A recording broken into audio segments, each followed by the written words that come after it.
Hey there gardeners, Chris here. I don't know about you, but I love a bargain, and whenever I'm going to a local nursery, I've always got my eye out for anything that I can add to the garden, normally like fruit trees or something productive, but also natives and any vegetables. And it's kind of expensive to buy seedlings at $6 a pop. And so when I was at my local, or one of my local nurseries, and I actually saw some discounted for only $2.50 plants, I was stoked because I grabbed 5 of them, $12.50 for 5 plants that I'm going to chuck in my vegetable garden. Basically, I just picked up whatever was discounted. So normal price, I think, was $5.50 or $6. I got this rocket wasabi, which you can see here, for $2.50. Now this one I'm not too sure about. It does seem to be going to flower, which might be a problem. That might be a sign that it's reached the end of its life. But still, quite an interesting little addition. I will plot that in the garden somewhere and in the vegetable garden somewhere, just in an empty spot, and we'll see how we go. And I think one of the other things great about a discount is that it'll perhaps encourage you to buy something that you wouldn't be that interested in normally, especially not paying full price, which kind of expands the horizon of the stuff you're interested in putting in the future if you find something you like. This one's actually quite a cool one, rainbow radish. And so we have grown radishes from seed before, and I have mentioned in a previous video how unsuccessful that was. And basically one of the problems we've had is that the radishes have grown really, really well, but we haven't had a radish on the other end of them. We've had lots of leafy growth, sometimes some pest issues, not a lot of the actual radishes. And so this rainbow radish, which they also call Raphanus sativus, Easter egg, it's already got radishes growing in there, and it's possible this isn't going to really do anything because, you know, they've all grown quite tightly and everything like that, and probably transplanting them is not a good idea. But at the same time, $2.50, why not give it a try and see what we can get out of it. One of the other things that I have been keeping an eye out for is kale. And I really want a perennial kale. I've heard of people talk about like the kale tree and something that can survive a little bit longer.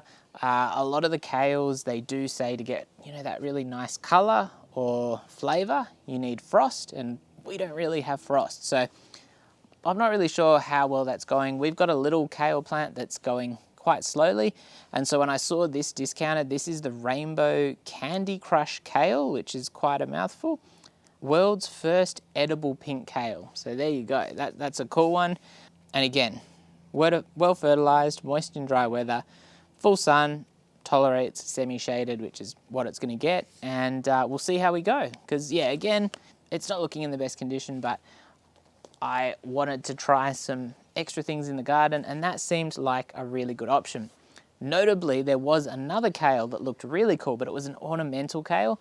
And the one thing I'm trying to do is trying to keep with productive plants in the vegetable garden, with a couple of exceptions, but we'll talk about them last. Now this one is actually really interesting. It does have some, what looks like a little bit of damage on the leaves, and it's not looking the best. However, this is in the Asian herbs category. This is the climbing spinach, which I don't know if you can see that there. And I think it said it could grow up to 3 meters in height, which is insane. And I do need to put some arches up. I've been really, really lazy with getting my arches up. And part of the problem is that because I need to put them somewhere where they're not going to shade out something else. And there's just, there's some fairly big logistical hurdles to overcome there, or some planning hurdles to overcome there. But anyway, that's kind of irrelevant.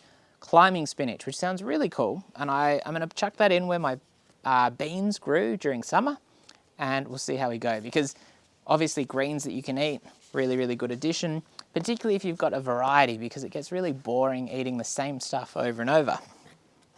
Now the last of our $2.50 bargains is actually another red kale, and so this is kale red Russian, as you can see here, and again it's just part to full sun, which is good. Again, doesn't get that big. They reckon 75 centimeters to not even a meter. And yeah, what do they call it? Brassica oleracea red Russian. Yeah, there you go. I will note, all of the plants that were on special were the ones that were looking a little bit sad compared to their compatriots who were looking much, much better. But again, for under half price, I was willing to give them a go. We're just going to chuck them in the garden and really just see how we go, which I think that experimentation to me is fun. Maybe if you're very, very results orientated and everything needs to be done really properly, not so good for you, but there's a lot of fun to be had with just experimenting with stuff and having a go. Now, the final thing that isn't actually discounted at all, we bought some lavender the other day because I think we need a lot more flowers in our garden to bring in the beneficial insects. And I got a Mediterranean lavender. And so this actually, it only grows to 25 centimeters, flowers in spring to summer, so we're still a way off it flowering. But yeah, I just thought that'd be a good addition to our vegetable garden.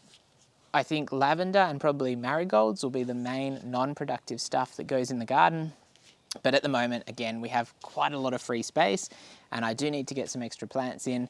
And part of the reason I need the extra plants in is because obviously the plant cover helps reduce the sun beating down for the limited amount of time that it does and causing all the evaporation and stuff. And the gardens which have quite good coverage are noticeably doing better than those that are looking very sparse indeed. And so maybe we'll chuck these in. Some of my garden beds I've made like questionable decisions, like with pineapple sage, which has taken over, and there's a couple of interesting kind of plants that I really like, but probably shouldn't have been in my vegetable garden. I should have moved them somewhere else, but they're in there now. And maybe I'll chuck some lavender in beside them because I got 2 of those. And obviously this stuff smells amazing, but you know, it's a nice little addition. And this one will be quite small as well.